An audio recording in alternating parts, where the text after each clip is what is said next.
Welcome back on the AM show, especially as we approach Christmas and in the course of our daily routines, we consume a lot of things, fluid, solids, and all of that. The question, though, is the things we eat, the things we drink, how do they impact our lives? Today, we have a certified nutritionist in the studio.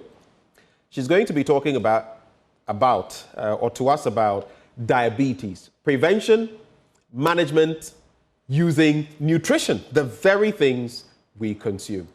It's a pleasure to host Fawzia Abdul-Rahman, a registered nutritionist. Fawzia, good morning. Good morning. It's been a while. Where have you been hiding? It feels good to be back. It feels good to be back in the new studio. Yeah, in the new studio. Great. But let's start with diabetes. What exactly is it? Sure. So November, as we all know, it's Diabetes Awareness Month. And we celebrate, so yesterday was World Diabetes Day. The celebration is to honor the November 14th birthday of Dr. Frederick Banton, who helped in the discovery of insulin back in 1921. Yeah, so when we talk about diabetes, basically it's a chronic condition. That means once you are diagnosed, it's a lifelong condition whereby you have high levels of blood glucose or high levels of glucose circulating in your blood. Now we have three main types of diabetes. We have the type 1, which was formerly known as childhood onset diabetes or juvenile diabetes. This happens because it's an autoimmune disease whereby the immune system attacks and destroys what we call insulin producing cells in the pancreas, which causes either little or no insulin production at all. And it accounts for about 5% of the diabetic cases that we have. Then we have the type 2 diabetes, which is what we call the adulthood onset diabetes. It mostly affects adults, but as it stands now, I mean, it affects people of all ages, whereby the insulin is produced all right, but the body is not able to effectively utilize the insulin that has been produced.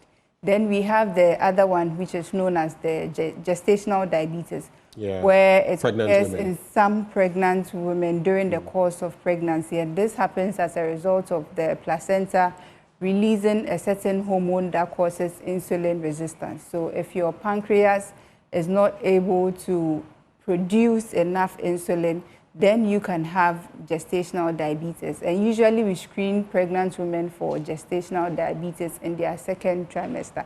So yes, so that's a quick rundown of diabetes. And globally... Are there some of these pregnant women? Because I know some of them become hypertensive, some of them develop Are there some who, even after pregnancy... Yes, so one thing with gestational diabetes is that it usually goes after pregnancy. But women who have encountered or have been diagnosed with gestational diabetes stand an increased risk of suffering from diabetes, the type 2 diabetes, later on in life. So yes. I see. There's also this myth, since you mentioned the pancreas, which regulates our insulin levels in the body, there's this myth about sugar consumption leading to diabetes. How true is that, or how false is it? I would first of all like for us to debunk some of the myths surrounding diabetes. So with diabetes in itself, it has no cure. Once you are diagnosed of diabetes, you only learn to manage it by treatments in terms of the medication and then your diet. But then when you have pre-diabetes, so pre-diabetes means that your blood glucose levels are high, but not high enough to be diagnosed as diabetes. So with that one, it's reversible. But once you are diagnosed with full-blown diabetes, there's no turning back. So that one is irreversible. And then some of the interesting things I've also heard is that people say diabetics cannot eat carbohydrates. And I laugh at that because if you are not eating carbohydrates, what are you going to eat? Because the bulk of the foods that we eat is made up of carbohydrates. And that is the most preferred source of fuel for the body to use as energy. So because in Ghana here, most of the foods, the staples that we eat or our meals are carbohydrate-based, anytime you eat carbohydrates in the form of the food or the drink, after digestion is broken down into glucose so that the body can be able, the cells can be able to absorb that glucose to be able to fuel the body as energy. So the insulin acts as a hormone. The insulin actually is a hormone, but it acts like a key to be able to help the cells to be able to utilize the glucose circulating in the blood. So if there's a problem, either whether it's type 1 diabetes or type 2 diabetes, then the body is not able to effectively utilize the insulin. So it is technically not sugar consumption, so to speak, that causes this. Right. So let's come to, like I said, especially as we approach Christmas, people eat all kinds of things, drink all kinds of things. What role does nutrition play in diabetes? Not getting it or getting it, and how can we deal with it? Because we also know that diabetes is leading to, in some cases, sores, ulcers, glaucoma, you know, and other things, kidney disease. What should we know? So there are 4 main areas we look at when it comes to, for people who have been diagnosed of diabetes. When it comes to the management, we look at 4 key areas. So I call it BMED. You have to monitor your blood glucose. You have to monitor your blood glucose every day. Then you also, so that's your sugar. Is that for diabetics? Those who are diabetics. Okay, then glucose. We have the diet. Then we have medication. So if you have been diagnosed with type 1 diabetes, that is to say you are solely dependent on insulin for the rest of your life. But if it's type 2 diabetes, that's a combined therapy. It depends. Either you are only on the orals or you are on insulin, a combination of both the insulin and then the oral medications. Then you have the diet. You have physical exercise or physical activity. The diet plays a major role because you may be taking your medications all right, checking your blood sugar every now and then. But if your diet or your eating is not right, you are going to have a problem. And because we eat 3 times a day, with diabetes, you don't have an off day. It's constant monitoring. So there's no off day for you. So that is why the theme for this year's celebration is diabetes and well-being. We call it the invisible disease because it affects both your physical and mental health. So this year's celebration, we are trying to, help people suffering from the condition be able to deal with it because there's some form of stigma associated with being diabetic and all that. So when it comes to the diet, yes, for people who are diabetics, you do not have to fast. I want us to, focus on 2 groups, people who are diabetic and those who are not, to prevent it. So for people who are diabetics, you are not allowed to fast at all. If you would want to fast, you have to be cleared by a medical professional whether you can be able to fast. But as it stands now, if your blood sugars are not performing very well, we are not allowed to fast at all. So whether you're a Muslim and it's the month of Ramadan, whether you're a Christian and it's Advent. So that's why I started by saying that you have to get clearance from your doctor. If he permits you, allows you to fast, then you can go ahead to fast. Then the other thing also is that you have to eat at the appropriate times. And this goes for both whether you're diabetic or a non-diabetic. We don't eat at will when you feel hungry, no. But you have to eat at the appropriate time. So ideally, there should be 4 to 5 hours interval between your main meals. So that is breakfast, lunch, and supper. You should allow about 4 to 5 hours interval before you have your next Which also meal. allows for digestion. Yes, yeah. Then the other thing also is your focus should be on eating foods, natural whole foods instead of ultra-processed food, because when you take foods that are high in fiber, those ones are what you call the complex carbs. They help with the slow release of glucose into the blood, and they also add bulk to the food, thereby increasing satiety. So even if you eat a little, so you have satisfied. To break down, I know, satiety, yeah, increasing so the feeling of fullness, yes. So even when you eat a little, you are satisfied. And it also helps to control the portions in terms of the quantity of food that you are consuming. It helps to... In the end, it helps with your bowel movement too. Exactly.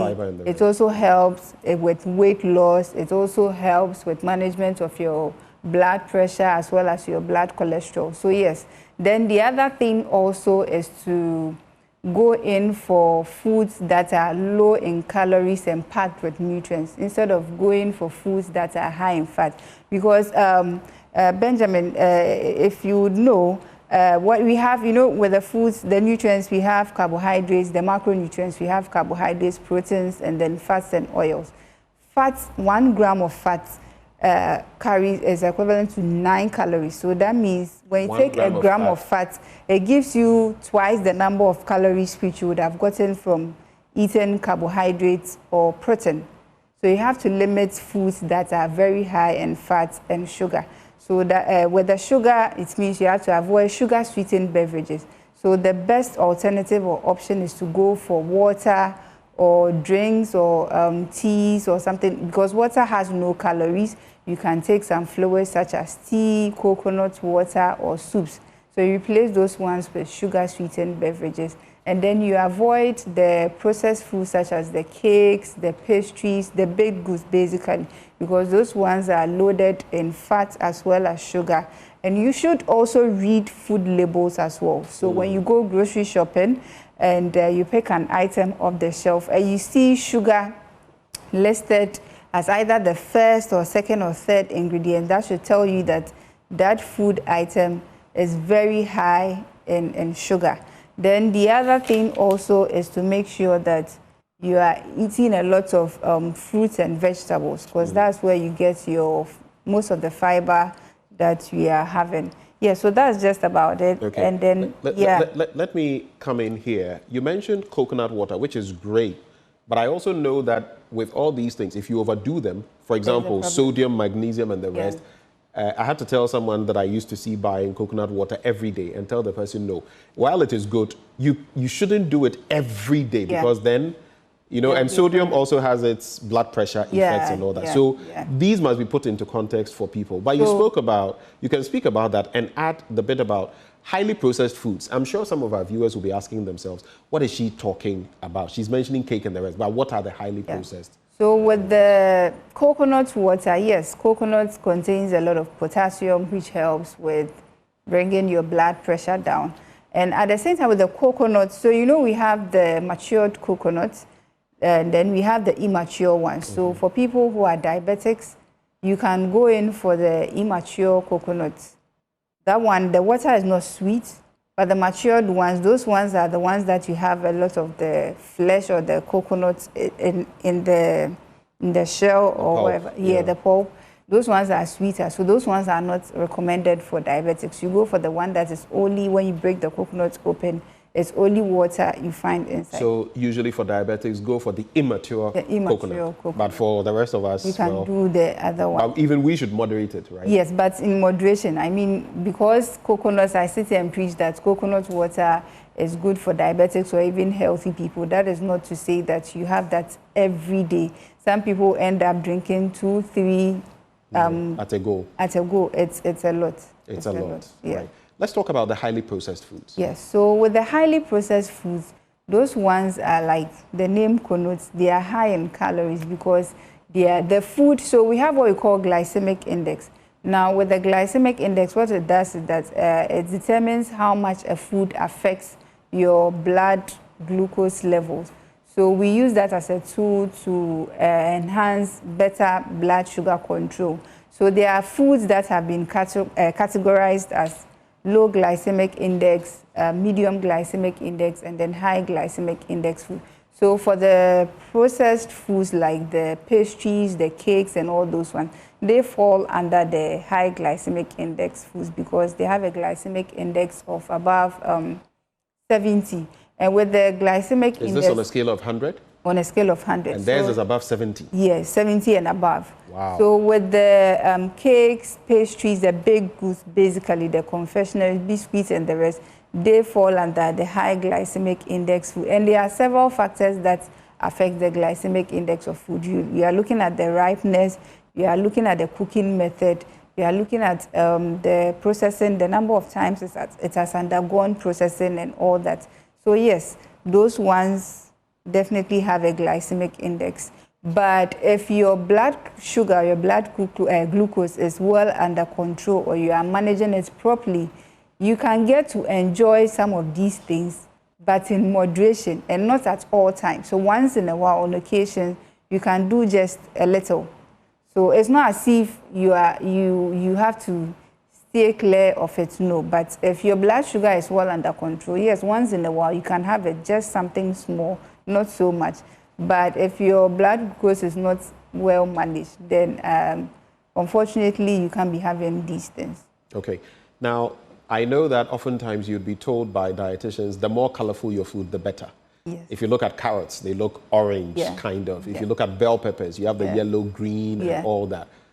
Tell us about colorful food and what really makes them colorful and why they are beneficial to us. So the reason why colorful foods are beneficial are the natural, related to diabetes, so that's the natural foods that we are eating, not the processed food. So we have what we call the 4-star diet. So as humans, whether you are healthy or you have diabetes, your goal is to eat from a variety of foods. So you have your fruits and vegetables.